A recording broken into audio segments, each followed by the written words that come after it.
নতুন সরকার মানুষের প্রতি দায়বদ্ধতাই সাধারণ শ্রমজীবী মানুষের অধিকার রক্ষায় আমরা অবিচলভাবে কাজ করে যাব। পাহাড়ে পা রেখে স্পষ্ট করা রাজনৈতিক বার্তা দিলেন রাজ্যের শ্রমমন্ত্রী অর্জুন সিং। একাধিক গুরুত্বপূর্ণ সফরসূচি, সাংগঠনিক কর্মসূচিকে কেন্দ্র করে পাহাড় সফর মন্ত্রী। দার্জিলিং সার্কিট হাউসে তিনি বৈঠকে বসেন দার্জিলিং কার্শিয়াংয়ের বিধায়ক এবং জেলার প্রশাসনের উচ্চপদস্থ কর্তাদের সঙ্গে। পাহাড়ে বন্ধ চা বাগান পুনরায় চালু করা, শ্রমিকদের সুযোগ সুবিধা, এলাকার সার্বিক উন্নয়ন নিয়ে সেখানে দীর্ঘ আলোচনা হয়। কিছু ইউনিয়ন, কিছু মালিক বসে হঠাৎ ও টি গার্ডেনের মালিক হয়ে যেত, রাতারাতি প্রমোটার চেঞ্জ হয়ে যেত, এক প্রমোটার চুরি করে আবার এনসিএলটিতে চলে যাচ্ছে। এই নানা রকম টেকনিক্যাল সমস্যা তারা নিয়ে এসে যে ফ্যাক্টরিগুলো বন্ধও রেখে দিয়েছে। আজকে আমরা এই দার্জিলিংয়ে বসার উদ্দেশ্যটা ছিল, দার্জিলিংয়ে বহু টি গার্ডেনগুলো বন্ধ আছে, সেটা নিয়ে বিস্তৃত আলোচনা হয়েছে, একটা টাস্ক ফোর্স রেডি করা হয়েছে। বৈঠক শেষে সিএনএ মুখোমুখি হয় শ্রমমন্ত্রী অর্জুন সিং। চা বাগান মালিকদের একাংশ অসাধু ব্যবসায়ীদের বিরুদ্ধে তীব্র ক্ষোভ প্রকাশ করেন। মন্ত্রী জানান, চা বাগানের জমি ব্যবহার করে অনেকেই নিজেদের আখের গুছিয়ে নিচ্ছেন, অথচ বাগানে চা শ্রমিকরা বছরের পর বছর ধরে তাদের ন্যায্য মজুরি বকেয়াটুকু পান না। বিগত 49 বছর ধরে চা শ্রমিকরা শুধু বঞ্চনার শিকার হয়ে এসছেন। এই অন্যায় আর কোনোভাবে বরদাস্ত করা হবে না।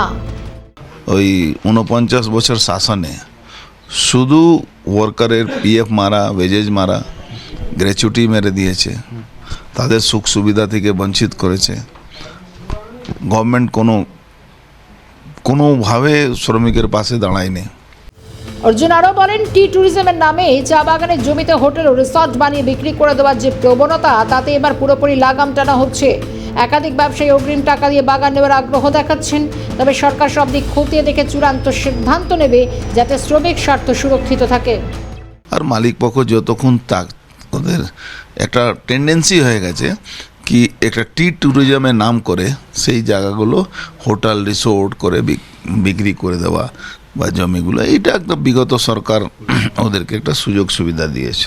তো আমি মনে করি আগামী দিন আমরা একটা ভালো সুযোগ সৃষ্টি করে এই চা বাগানগুলো চালু করতে পারব। চা বাগান এলাকায় বেআইনি তোলাবাজি শ্রমিক সংগঠন করে ভূমিকা নিয়ে তিনি জানান, পুলিশকে দেখলে যেমন চোরেরা পালায়, তেমনি সরকার পরিবর্তনের পর এই সমস্ত তোলাবাজরা এলাকা ছেড়ে পালিয়ে গিয়েছে। শ্রমিকদের ভয় দেখিয়ে অরাজকতা চালানোর দিন এখন অতীত।